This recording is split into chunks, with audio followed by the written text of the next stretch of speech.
Chennai Marina பீச்ல air force இறக்கிருக்காங்களா? 15 லட்சத்துக்கும் அதிகமான மக்கள் அங்க கூட்டமா திரண்டிருக்காங்க. எதனால? அது மட்டும் இல்லாம நம்ம மாண்புமிகு முதலமைச்சர் M.K. ஸ்டாலினும் ஸ்பாட்ல இருந்திருக்காரா? அப்படி மரீனா பீச்ல இன்னைக்கு என்னதான் நடந்தது?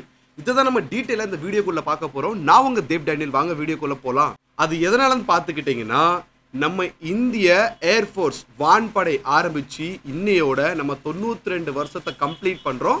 93வது வருஷத்துல காலடி எடுத்து வைக்கும். அதை கொண்டாடும் விதமாக தான் நம்ம இந்திய வான்படை வீரர்கள் இன்னைக்கு மரீனா பீச்ல சாகச நிகழ்ச்சியை நடத்திருக்காங்க.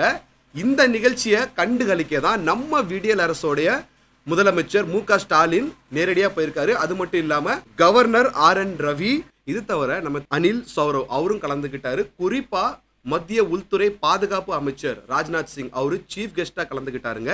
இந்த நிகழ்ச்சியை கண்டு கழிக்க தான் மரீனா பீச்ல லட்சக்கணக்கான மக்கள் வந்து குவிஞ்சாங்க. அவங்க நம்ம படை வீரர்களுக்கு ரொம்ப உற்சாகமும் கொடுத்தாங்க, நிகழ்ச்சியை கண்டும் கழிச்சாங்க. அதுல சில பேர் பேட்ரியாட்டிக்கா ரொம்ப எமோஷனலாவும் ஆயிட்டாங்க. இந்த நிகழ்ச்சியில 72க்கும் அதிகமான விமானங்களை இயக்கி நம்ம விமானப்படை வீரர்கள் ஏர்பயோட்டிக் சாகசங்களை பண்ணி காமிச்சாங்க. இன்னும் பல நிகழ்ச்சிகள் இதுல நடந்தது. அதை டீட்டெயிலிங்கா நம்ம பார்க்கறதுக்கு முன்னாடி ஒரு சின்ன வரலாறு தெரிஞ்சுக்கலாம் வாங்க. நம்மளுடைய ஏர்ஃபோர்ஸ் மொத இந்திய நாட்டில் எஸ்டாப்ளிஷ் செய்யப்பட்டது 1932 அக்டோபர் 8ஆம் தேதிங்க. அப்போ ஏர்ஃபோர்ஸோட சீஃபா யார் இருந்தாங்கன்னு பார்த்துக்கிட்டிங்கன்னா தாமஸ் எல்மிஸ்ட். ஆப்வியஸ்லி அப்போ வந்து பிரிட்டிஷோட ஆட்சி காலன்றதுனால அவங்க தான் இருப்பாங்க. மொத நம்ம நிறுவிய ஏர்கிராஃப்டோடைய பேர் காஷ்மீர்ல வெஸ்ட்லேண்ட் வாபி 1 இதுதான்.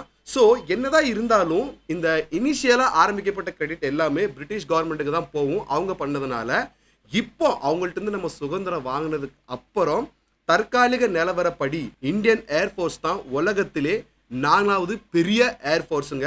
தற்காலிகப்படி மொத்தமாக 1,70,000 ஆக்டிவ் பர்சன்ஸ் இதில் இருக்கிறாங்க.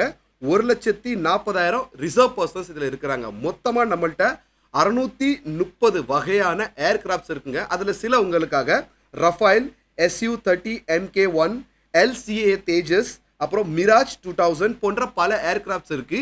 இந்த ஏர்கிராஃப்ட்ஸ் மூலமா இந்த நிகழ்ச்சியில நம்ம படை வீரர்கள் நிகழ்த்திய சில சாகசங்களை தான் பார்க்க போறோம். வாங்க பார்க்கலாம். இந்த நிகழ்ச்சியில நம்ம விமானப்படை வீரர்கள் பல சாகசங்களை நிகழ்த்தி காட்டினாங்க. அதை நேரில் போன மக்கள் எல்லாத்தையுமே கண்டு கழிச்சாங்க. பார்க்க வந்து ரொம்ப வியப்பா பிரமிப்பூட்டு வகையில் இருந்தது. எங்களால் முடிஞ்சதை இந்த வீடியோவில் உங்களுக்கு நாங்கள் ஸ்பெசிஃபிகேஷனாக எக்ஸ்பிளைன் பண்ண போகிறோம். அதில் ஃபஸ்ட்டு பார்த்துக்கிட்டிங்கன்னா இவங்க பல ஃபார்மேஷனில் ஒவ்வொரு சாகசத்தையும் இவங்க பண்ணாங்கங்க. அதில் நம்ம ஃபஸ்ட்டு பார்க்க போகிற ஃபார்மேஷன் எதுன்னு பார்த்துக்கிட்டிங்கன்னா தனுஷ் ஃபார்மேஷன். இந்த ஃபார்மேஷனில் 2 ரஃபேல் விமானம் இருந்தது, 1 P-81 அப்படின்ற விமானம் இருந்தது. மொத்தமாக 3 விமானம். இது எப்படி இருக்குன்னு பார்த்துக்கிட்டிங்கன்னா 2 விமானம் இப்படி இருக்கும். அதாவது இந்த தனுஷில் உள்ள இந்த வில்லு மாதிரி ஒரு விமானம் ஃப்ரண்ட்ல இருக்கும், இந்த தனுஷ்ல உள்ள அம்பு மாதிரி, புரியுதுங்களா? அந்த அளவுக்கு இது வந்து அவங்க நல்லா பண்ணியிருந்தாங்க. இதோட சேர்த்து நம்ம ரஃபேலோடைய ஸ்பெசிஃபிகேஷன்ஸும் பார்த்துருவோம். இந்த ரஃபேல் ஏர்கிராஃப்டோடைய ஸ்பீடு பார்த்துக்கிட்டிங்கன்னா 1.8 மேக்ல இருக்கு.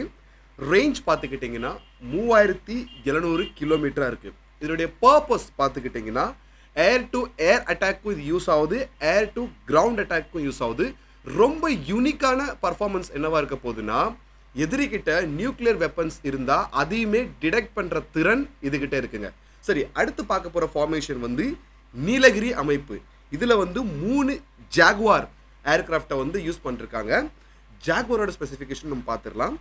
ஜாகுவாரோட ஸ்பீடு வந்து 1699 கிலோமீட்டர் பர் ஹவராக இருக்குது. ரேஞ்ச் வந்து 3524 கிலோமீட்டராக இருக்குது. இதனுடைய பர்பஸ் பார்த்துக்கிட்டிங்கன்னா இது அதிகப்படியாக கிரவுண்ட் டு கிரவுண்ட் அட்டாக் தான் யூஸ் ஆகுது. அடுத்ததாக எதிரியோட அந்த நிலப்பரப்பு இருக்குல்ல, அதை டிடெக்ட் பண்ண இது உதவுது. அவங்கள்ட்ட என்னென்ன வெப்பன்ஸ் வச்சுருக்காங்க. அதனால நம்ம அடுத்து பார்க்க போகிற 3 ஃபார்மேஷன்ஸ்க்கும் நம்ம மக்கள் வந்து ரொம்பவே சப்போர்ட் பண்ணாங்க, ரொம்ப ஆரவாரமாக கொண்டாடினாங்க. அதுக்கு காரணம் என்னன்றதை அந்த 3 ஃபார்மேஷனையும் நீங்கள் பார்க்கும்போது உங்களுக்கு புரிஞ்சிடும். அந்த ஃபார்மேஷன் பேரை நீங்கள் பார்த்துக்கிட்டிங்கன்னா கார்த்திகேயர் ஃபார்மேஷன். இதில் வந்து 3 தேஜஸ் ஏர்கிராஃப்ட் இன்க்ளூடடாக இருந்தது. தேஜஸ் ஏர்கிராஃப்டோட ஸ்பெசிஃபிகேஷனில் ஒன்று என்னென்னு பார்த்தீங்கன்னா, இது நம்ம இந்தியாவுக்கு வந்து ரொம்ப ப்ரௌடான ஏர்கிராஃப்ட். ஏன்னா இது முழுக்க கிட்டத்தட்ட 70% இந்தியாவோட டெக்னாலஜிலேயே தயாரிக்கப்பட்ட ஒரு ஏர்கிராஃப்ட்டுங்க. இதனுடைய ரேடார் பேர் கூட பார்த்துக்கிட்டிங்கன்னா உத்தம் அப்படின்னு அழைப்பாங்க. உலக அளவில் பார்த்துக்கிட்டிங்கன்னா ரொம்ப ஹை டெக்னாலஜி ரேஞ்சை கொண்ட ஒரு ரேடாராக இது இருக்குது. அடுத்ததாக பார்த்துக்கிட்டிங்கன்னா லூப் தம்பல் அப்படின்னு சில ஏர்கிராஃப்டை இயக்கி இன்வெர்ட் ஃபார்மேஷனில் சில சாகசங்கள் நடத்தினாங்க. ரொம்ப திக் மொமெண்ட்டாக இருந்தது.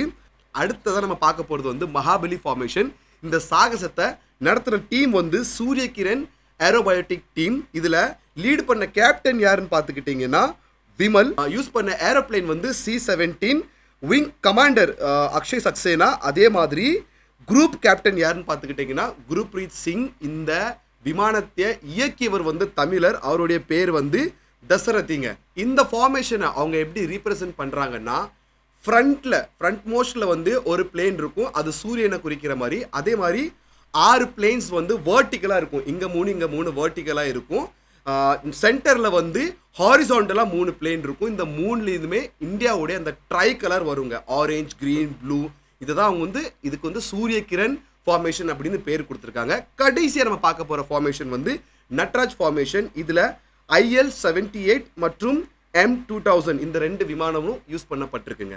என்னதான் இந்த நிகழ்ச்சி ரொம்ப சிறப்பாக நடந்து முடிஞ்சிருந்தாலும் குறிப்பாக சில சாகசங்கள்லாம் எப்படின்னா வான்லே அந்த பிளேன்ஸ் வந்து நடனமாடுற மாதிரி, அப்புறம் அந்த பிளேன்ஸோடைய ஸ்பார்க்ஸ் மூலியமாக ஹார்டின் வரைஞ்சது எல்லாத்தையும் மக்கள் வந்து ரொம்ப விமர்சையாக கொண்டாடினாங்க, நல்லா சப்போர்ட் பண்ணாங்க.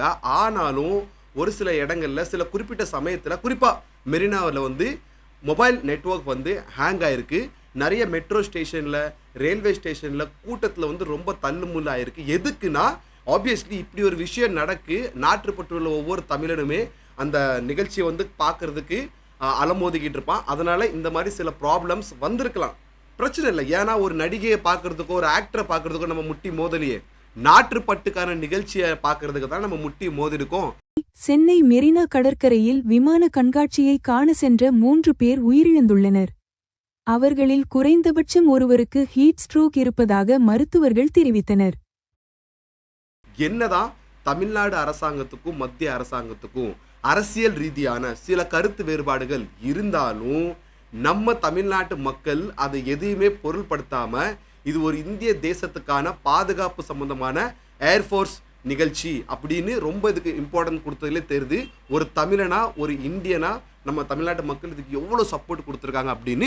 தமிழ்நாட்டு அரசாங்கமுமே நல்லா கோஆப்ரேட் பண்ணிருக்காங்க. அந்த ஸ்டேஜ் அமைக்கிறதா இருக்கட்டும், பாதுகாப்பு விஷயமா இருக்கட்டும், எல்லாத்துலேயுமே நல்லா கோஆப்ரேட் பண்ணிருக்காங்க. தற்காலிக சூழ்நிலைப்படி இந்த சாகச நிகழ்ச்சி வேர்ல்ட் ஜியோ பாலிட்டிக்ஸ் கூடயும் லிங்க் ஆக வாய்ப்பு இருக்கு. ஏன்னா நம்ம யதார்த்தமாக நம்மளுடைய அந்த ஆனிவர்சரியை கொண்டாட இந்த நிகழ்ச்சியை நடத்திருக்கோம். ஆனால் மத்திய கிழக்கில் போயிட்டு இருக்கிற அந்த போர் சூழலை வச்சு உலக நாடுகள் இது எப்படி பேசலாம்னா இந்தியாவும் அவங்க சக்தியை நம்மளுக்கு காட்டுறாங்களா அப்படின்னு பேசலாம். சரி, அது இப்படியே இருந்துட்டு போகுது. இந்த நிகழ்ச்சி நம்ம இந்தியாவுடைய எந்த பகுதியில் நடந்திருந்தாலும் நம்ம ஒரு இந்தியனா மட்டும்தான் பெருமைப்பட்டிருப்போம். ஆனால் தமிழ்நாட்டில் நடக்க போக நம்ம தமிழனாவும் இந்தியனாவும் பெருமைப்பட்டுக்கலாங்க. ஆனால் இதுக்கு பின்னாடியும் சில அரசியல் காரணங்கள் இருக்கலாம்னு சொல்லப்படுது. ஏன்னா தமிழ்நாடு மக்களை கவர தான் மத்திய அரசாங்கம் மரீனா பீச்சில் இதை நடத்தியிருப்பாங்க அப்படின்னு. ஆனால் ஜியோகிராஃபிக்கல் ரீசனாக பார்த்தா சென்னை வந்து ஏஷியாலே ஒரு பெரிய பீச்சுங்க. ஸோ அந்த ஸ்பேஸ் வைஸ் காரணக்காக மற்றும் ஆர்மியோட ப்ரோட்டோகால் காரணமும் இருக்கலாம். ஸோ ரெண்டுல எந்த காரணம் வேணா இருக்கலாம். இது எந்த காரணம் வேணாமா இருந்துட்டு போகுது. ஸோ ஓவராலாக எங்கள் வீடியோ பார்த்ததுக்கப்புறம் ஒரு தமிழனா ஒரு இந்தியனா இந்த நிகழ்ச்சி உங்களுக்கு எவ்வளோ பிடிச்சிருந்தது, முக்கியமாக எந்த சாகசம் உங்களை கவர்ந்தது அப்படின்றத கமெண்ட் பாக்ஸில் மறக்காம மென்ஷன் பண்ணுறேங்க. சேனலை சப்ஸ்கிரைப் பண்ணுறேங்க, ஃபாலோ பண்ணுறேங்க. ஜெய் ஹிந்த்.